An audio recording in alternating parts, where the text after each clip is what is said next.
Barchaga salom. UFC 322 turniri o'z yakuniga yetdi. Videoga like bosib kanalga obuna bo'lib qo'ying. Bizda esa press konferensiya tarjimasi jangdan keyingi so'zlar o'zbek tilida. Bugun bizda UFC tarixidagi eng ko'p sotuvlar chiptasi bo'yicha 3-o'rinni egalladik. Kechaning eng zo'r chiqishi etib Carlos Prates, Morales, Benoit Saint-Denis va Bonikl janglari belgilandi va ular $50,000 dan bonus olishadi. Albatta bu jangni o'ylagandimki, Islom bilan 50-50 bo'ladi, ammo kutilganimizdan ko'ra dominantroq uslubda g'alaba qozondi Islom. Ikkala yigitning jangiga fikring qanday?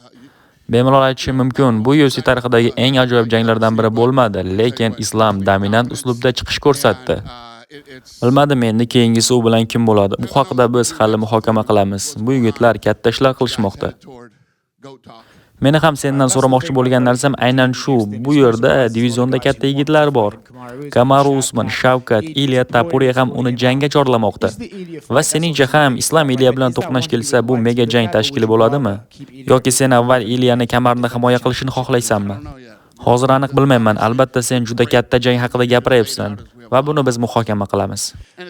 Lekin bu xohishlarga qarab ham o'zgarishi mumkin, chunki Islom bu yerda hali to'liq qolishi noma'lum va 70 kilogramga qaytishi ham mumkin. Albatta bu super jang uchun. Ochig'i aniq nimadir deyish qiyin. Shuningdek, oxirgi paytlarda Oq uydagi jang haqida muhokamalar bo'lmoqda. Albatta Islom ham allaqachon bu yerda jang qilmoqchiligini ta'kidlab o'tdi. Va ko'plab odamlar ham bu yerda amerikalik jangchilar qo'yish kerakligini aytishmoqda. Agarda amerikalik bo'lmagan jangchi bu kartda ishtirok etsa nima bo'ladi? Bu faqat amerikaliklar uchun turnir emas. Bu UFC tarixidagi eng zo'r kart bo'ladi. Va Islom bu yerda bo'ladimi? Bu haqida biz albatta batafsil gaplashamiz u bilan. Boya aytganimdek, uning o'zi nima xohlashiga bog'liq va buning ehtimoli bor. Endilikda Islomda 16 ta g'alabali seriya Anderson Silvaning rekordini takrorladi. Bu haqida nima deya olasan? Habib meni oldimga keldi, bilasanmi? U mendan kamarlarni olib o'zi Islomga topshirmoqchiligini aytdi. Va u ikkala kamarni ham olib Islomning yelkasiga qo'ydi. Bu tarixiy lahzalar edi. Va bundan keyin men Habibga aytdim, bilasanmi oshna, 20 yildan beri men jang biznesidaman. Va butun hayotim shularning ichida o'tdi. Men har bir chempion bilan suhbatlashganman. Juda ham ko'p jangchilar yoki murabbiylar katta ishlar qilmoqchiligi haqida aytishgan, lekin ularning hech biri buni qila olmagan. Lekin Habibning o'rtasida allaqachon reja bo'lgan. Habib tark etganidan so'ng yengil vaznga qirol bo'lib Islom kelish kerak edi. Endilikda qarang nima bo'lib ketganiga. Bu yigitlar dunyoni egallashmoqda. Va bu juda ham hayratlanarli, bilasanmi? Uning otasining aytgan har bir gapi to'g'ri chiqmoqda.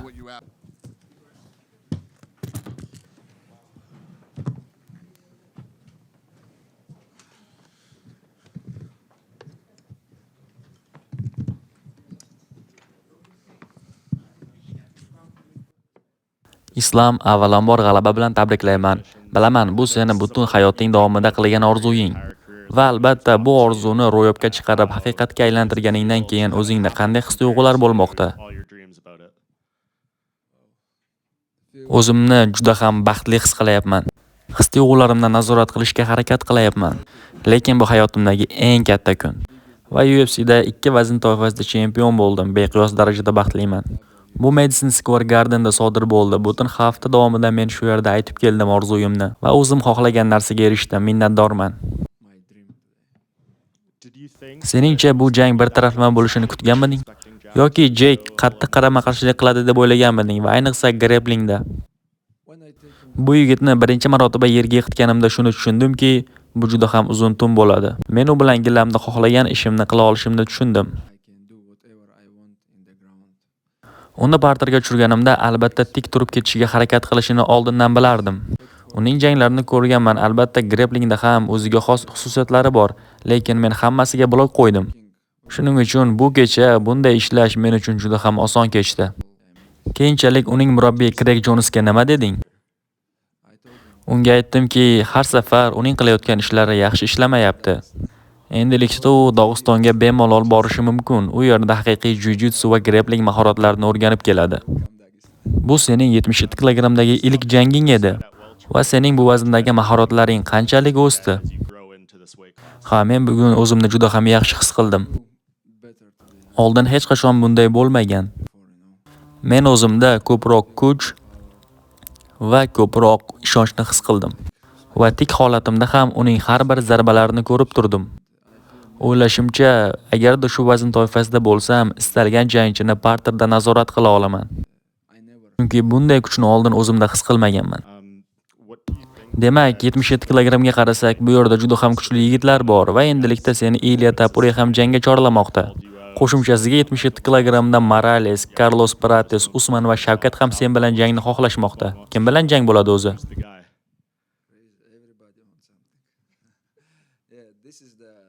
Ha, hozir 77 kilogram juda ham raqobatdosh divizion va bugun juda ham ko'p yosh jangchilar ajoyib chiqish namoyish qilishdi. Keyingi hafta ham bizni shunday janglar kutyapti. Shuningdek, Kamaru, Topuria, albatta hamma qotillar mening kamarimni olib qo'yishni xohlashmoqda. Lekin men buni ularga bermayman. Men juda ham qattiq mehnat qildim.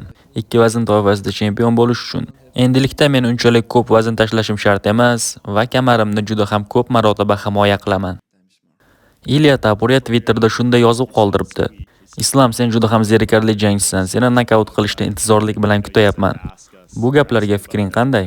Chunki o'tgan media kunida bu haqida to'liq gapirib o'tmading. Jarohatlari yo'q, og'riqni his qilmayapman. Men tayyorman. Keyingisi kim bo'lishidan qat'iy nazar, men buni oson yakunlay olaman. Chunki bugun qilgan ishimga qarang.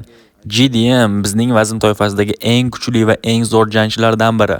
Uni faoliyatimdagi eng qiyin raqib deb ataganman. Va bugun uni qanday dominantlik bilan mag'lub qilganimga qarang. Bu bizning rejamiz edi parterdagi. Lekin bilasanmi, parterda men uni bo'g'moqchi bo'ldim, Kimura ustiga olmoqchi bo'ldim, lekin u yaxshi himoyalandi. Ammo baribir parterda men uni dominantlik bilan mag'lub qildim. Islom, va senda 16 ta g'alabali seriya bor. Endilikda Anderson Silvaning g'alabali rekordi bilan bir xil. Tarixdagi eng buyuk jangchilar qatoriga aniq qo'shishini aytdi. Albatta yana kamarni 1-2 himoya qilasan. Danadan so'radingmi? Endilikda pound for poundda men birinchi raqamlimanmi? Ha, u seni birinchi o'ringa qo'ymoqchi.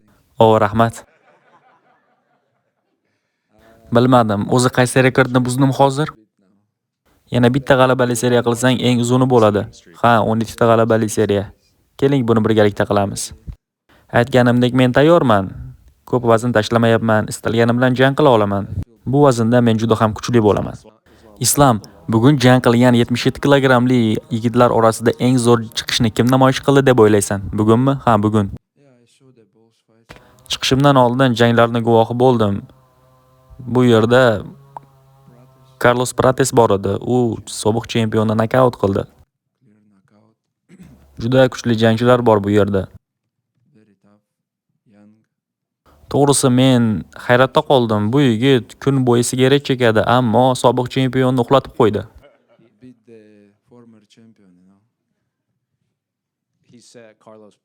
Pratesning aytishicha, sen gapirgan o'sha Nutella unga kuch berar ekan. To'g'risi bilmadim bu yigit qanday mahsulotlar iste'mol qiladi. Ochig'i juda katta ko'rinadi, lekin ko'p vazn tashlamaydi. Ammo u juda yaxshi jangchi, bilasan. Dahshatli chiqish namoyish qildi bugun. Sobiq chempionni osonlik bilan nokaut qildi. Islom, sen Madalenani sindirib qo'yding deb o'yladik, chunki raundlar o'rtasida u burchakda stolga o'tirganida juda ham qiynalib ketgandek ko'rindi. Dastlabki 2 raundda u juda ham ko'p harakat qilib yubordi. Va menimcha oxirgi chempionlik raundlarida uning energiyasi tugagandi. Chunki dastlabki 2 raundda turishga juda katta kuch sarflab yubordi. Burchagimdagi yigitlar esa menga asosan parterda ishlashim kerakligini aytishdi. Lekin mening o'ylashimcha, straykingi ham bu yigitni unchalik tez emas ekan, chunki men uning har bir zarbalarini ko'ra oldim. Va u birinchi raunddan so'ng biroz charchagandek ko'rindi. U bilan straykingda ham urusha olardim, lekin men bu jangni osonroq yakunlashni xohladim. Islom, sen Jekni parterda bunchalik dominantlik bilan nazorat qilishingga nima qo'shimcha faktori bo'ldi deb o'ylaysan? Bu kuchmi, texnikami yoki u sening mahoratlaringni yaxshi baholamaganimi? Chunki grapplingda menda juda ham katta mahoratlar bor va bugun o'zimni jismonan juda kuchli his qildim va uni yerda ushlab turishda hech qanday muammo bo'lmadi. Uni janglarini ko'rgan bo'lsang, grapplingda va parter holatida juda ham katta burilishlar qila oladi. Ya'ni Belal bilan jangda ham buni guvohi bo'lgansan. Lekin bu jangda xuddi shu uslubni menga ishlatmoqchi bo'ldi, lekin men uning orqasidan allaqachon nazorat qilayotgan edim. Unda faqatgina bir yerga silish imkoniyati qolgandi. Sababi men uni har tarafdan blokka solib qo'ygandim. Ikkinchi va qolgan raundlarda uning submissionlardan himoyasi seni hayron qoldirdimi? Ya'ni uni osongina taslim qilib bo'lmasligi. Ha, bu yigit bo'g'ishlardan juda ham yaxshi himoyalandi. Qo'limni bo'yniga kirgizganimda uning murabbiylari aytishayotgandi, ikkala qo'ling bilan himoya qil deb. Ha, va u ikkita qo'li bilan juda ham yaxshi himoyani namoyish qildi. Menimcha bu Craig Jonesning o'rgatgani bo'lsa kerak. Uning birgina zarbasi menga og'ir tushganini aytishim mumkin, ya'ni birinchi raund oxirida tepgani. Islom, bu jang uchun sen 3 ta davlatda tayyorgarlik lagerini o'tkazding. Bu sen uchun faoliyatingdagi eng og'ir tayyorgarlik lagerlaridan biri bo'lganini ta'kidlab o'tding. Va endilikda bundan qanchalik xursandsan, jamoang senga yordam bergani va bu natijaga erishganingdan. Oxirgi hafta hayotimdagi eng qiyin vaqtlardan biri bo'ldi. Ochig'i birinchi lagerda shunchaki qizish mashg'ulotlari, ya'ni vazn olish bilan mashg'ul bo'ldim. Va men uchun eng qiyinlardan biri bu Rossiyada Kislovodskda bo'ldi. Kislovodskda Rossiyadagi eng katta olimpiya markazlaridan biri mavjud. U yerdagi tayyorgarlik lageri to'liq 3 hafta davom etdi. Va biz shunchaki juda ham og'ir mashg'ulotlarni o'tkazdik. Ular asosan toshlarni ko'tarishdan iborat edi. Shuningdek, to'g'ri vazn olishim uchun vaqtida ovqatlanishim kerak edi. Va aynan men bu yerda juda katta rivojlanishga erishdim. Chunki asosiy lagerdagi maqsadimiz vazn olish, kattaroq va kuchliroq bo'lish edi. Va albatta sening butun jamoang tayyorgarlik lagerida yordam berishdi. Aytayotganingdek, bularning barchasi o'z vaqtida va yaxshi ishladi. Tayyorgarlik lagerida, sparring jarayonlarida va murabbiylaring ham albatta bugun burchagingda bo'lgan odamlar. Va bugungi g'alaba butun jamoaga qanday ta'sir qildi? Bugun qilishim kerak bo'lgan ish aynan ularni baxtli qilish uchun edi. Biz bir-birimizni pul uchun yoki boshqa nimadir uchun qo'llab-quvvatlamaymiz. Bu yerda chuqur birodarlik bor. Men g'alaba qozonsam, ular baxtli bo'lishadi. Va agarda mening boshqa jamoadoshim ham jang qiladigan bo'lsa, men unga tayyorgarlik lagerida yordam beraman. Men jang belgilamayman. Lagerda u bilan birgalikda bo'laman. 2 hafta oldin biz Dubayda edik. Butun kemp davomida biz ularni qo'llab-quvvatlab, bir-birimizga yordam berdik. Bularning hammasi rivojlanishimiz va kuchliroq bo'lishimiz uchun. Biz shunchaki bir-birimizga eng zo'r va eng yaxshisini tilaymiz. Bu pul yoki boshqa narsa uchun emas, bu shunchaki chuqur birodarlik. Islom, bugun Michael Morales shu yerda edi va men undan so'radim. Islom endi bu vaznda chempion. U bilan to'qnash kelgan har bir yigit uning takedownlarini qaytaraman yoki agarda meni yiqitadigan bo'lsa ham qayta turib uni nokaut qilaman der edi.